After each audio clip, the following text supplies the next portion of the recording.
Kita telah saksikan rekaman videonya. Dr. Tan Sotien memberikan paparan kritik dan rekomendasi.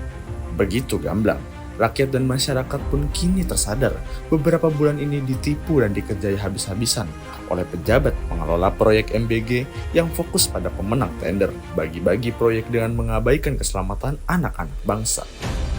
Hadirnya Dr. Tan Sotien, seorang dokter ahli gizi masyarakat, penulis sekaligus intelektual publik, mencerahkan kita semua. Sosok yang belak-belakan tanpa basa-basi membuka skandal MBG sebagai makan bermasalah gratis. Bahkan makan beracun gratis, bukan makan bergizi gratis yang dipidatokan. Di hadapan para legislator, Komisi 9 DPR RI, Dr. Tan menguliti MBG dengan bahasa lugas, menu asing, makanan olahan, daging kualitas meragukan, dan pengawasan yang lemah. Ia bicara bukan dari menara gading, melainkan dari laporan lapangan, pengaduan orang tua, keluhan murid, dan kasus keracunan massal yang nyata. Akun Instagramnya punya 1,2 juta follower dan menerima banyak pengaduan masyarakat penerima manfaat MBG. Lihat saja program ini berlabel bergizi, diwujudkan dengan memberikan burger, spaghetti hambar, atau sosis olahan yang lebih banyak mengandung tepung daripada protein. Kita sama-sama simak juga jawaban Badan Gizi Nasional. Menu burger hanya variasi supaya anak-anak tidak bosan. Variasi? Sejak kapan burger beku jadi simbol keberagaman pangan Nusantara? Apakah negara ini sudah kehabisan ide sampai harus memanjakan selera anak dengan junk food bersubsidi? Program yang semestinya menyelamatkan anak-anak dari stunting dan malnutrisi justru berbelok dari festival burger, spaghetti, dan sosis olahan menu yang lebih cocok dipajang di lantai food court mall ketimbang sekolah pelosok. Lucunya, alasan pejabat, anak-anak tidak akan bosan. Betul, mereka memang tidak bosan karena lidah mereka dipaksa mencintai budaya makan instan. Pada akhirnya, negara mendidik generasi baru untuk menjadi konsumen setia industri pangan besar, bukan anak bangsa yang bangga dengan pangan lokal. Kemudian, menanggapi kritik Dr. Tan, pejabat mengucapkan mantra favorit dan hafalan. Kami akan evaluasi, kata sakti untuk berkelit, ngeles dari serangan bertubi-tubi. Evaluasi di sini biasanya bukan untuk memperbaiki, melainkan sekedar menunda kritik hingga basi. Pada akhirnya, publik dibuat paham bahwa MBG bukan program pembenahan gizi, melainkan dengan anggaran raksasa yang menjanjikan keuntungan menggiurkan, jaringannya rumit, dan tentu saja mengundang pemain dan pemodal besar. Jelas hanya mereka yang berada di lingkaran istana, para pensiunal jenderal, politisi partai koalisi, relawan pemilu yang menagih bala jasa yang mendapatkannya. Mereka tak mungkin diam melihat ladang uang sebesar ini jatuh kepada yang tidak berkeringat dalam pemenangan Pilpres 2024 lalu. Telah banyak siswa keracunan, muntah di sekolah, kejang-kejang di rumah sakit pun dianggap sebagai bahan rapat evaluasi. Lalu apa arti gizi gratis ini? Selain eksperimen yang mempertaruhkan tubuh generasi bangsa, bangsatnya MBG digadang-gadang sebagai upaya memberdayakan UMKM, justru mengabaikannya. Alih-alih memperdayakan petani lokal, nelayan, pedagang sayur mayur, kita justru melihat pola lama.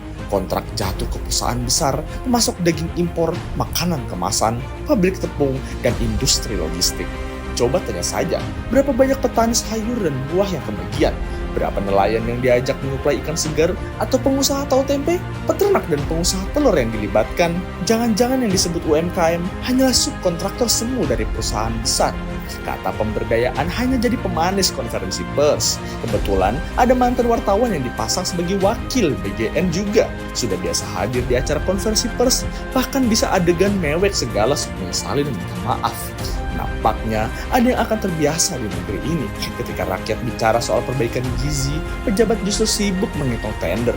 Ketika dokter ahli gizi bersuara, birokrat malah makan malam dengan pengusaha produsen makanan kemasan yang merusak otak.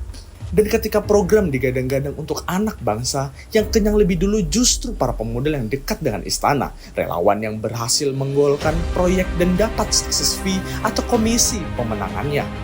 Dari anggaran 15.000 per porsi dipotong entah untuk apa 2.500 dan sampai ke penyedia makanan hanya 10.500. Berikut kemasan dan ongkos antar, belum termasuk jatah ormas dan LSM yang mengaku dapat mandat mengawasi yang ujungnya minta bagian. Tragisnya, di sekolah guru tidak dilibatkan, justru dibebani pengawasan dan dimintai tanggung jawab atas penyelenggaraannya dan wajib mengganti tray jika ada yang hilang. Itulah aroma yang pekat dan busuk anyir dari pelaksanaan proyek makan bergizi gratis. Jika saja alokasi anggaran 70 triliun per tahun dialihkan untuk memperkuat pertanian lokal, nasi jagung di NTT, ikan segar di Maluku, sayur organik di Jawa, singkong di Sumatera. Bukankah itu lebih masuk akal? Memang tidak menghasilkan tender yang menggiurkan bagi kroni-kroni istana, jenderal pensiunan yang masih pengen main golf dengan hidup nyaman di hari tua. Disinilah refleksi pahitnya. Suara Dr. Tan Sot Tien jelas, tegas, dan berbasis ilmu. Tapi pemerintah lebih suka mendengar konsultan komunikasi politik ketimbang ahli gizi. Mereka lebih patuh pada desakan relawan yang menagih kursi dan proyek ketimbang mendengar suara dokter bicara tentang masa depan anak-anak. Para pejabat tetap percaya diri bahwa semua sudah on the track. Padahal, kalau jalannya memang benar, mengapa anak-anak masih keracunan? Intinya sederhana, MBG bukan soal gizi, ini soal patronage. Siapa dekat istana, para relawan yang dianggap berjasa, dia yang dapat proyek. Siapa bersuara kritis, dia bakal dianggap pengganggu. Di balik slogan bergizi gratis, terselip praktik lama, rente, kartel, dan akal-akalan anggaran. Pangan lokal yang mestinya jadi pondasi justru tersisih oleh selera industri besar, pengusaha pemasok yang menyogok.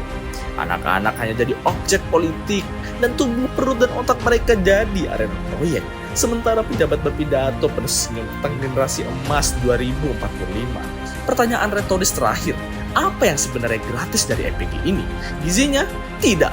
Yang gratis hanya kebohongan pejabat yang basa-basi birokrasi. Sementara yang harus kita bayar mahal adalah masa depan anak-anak bangsa.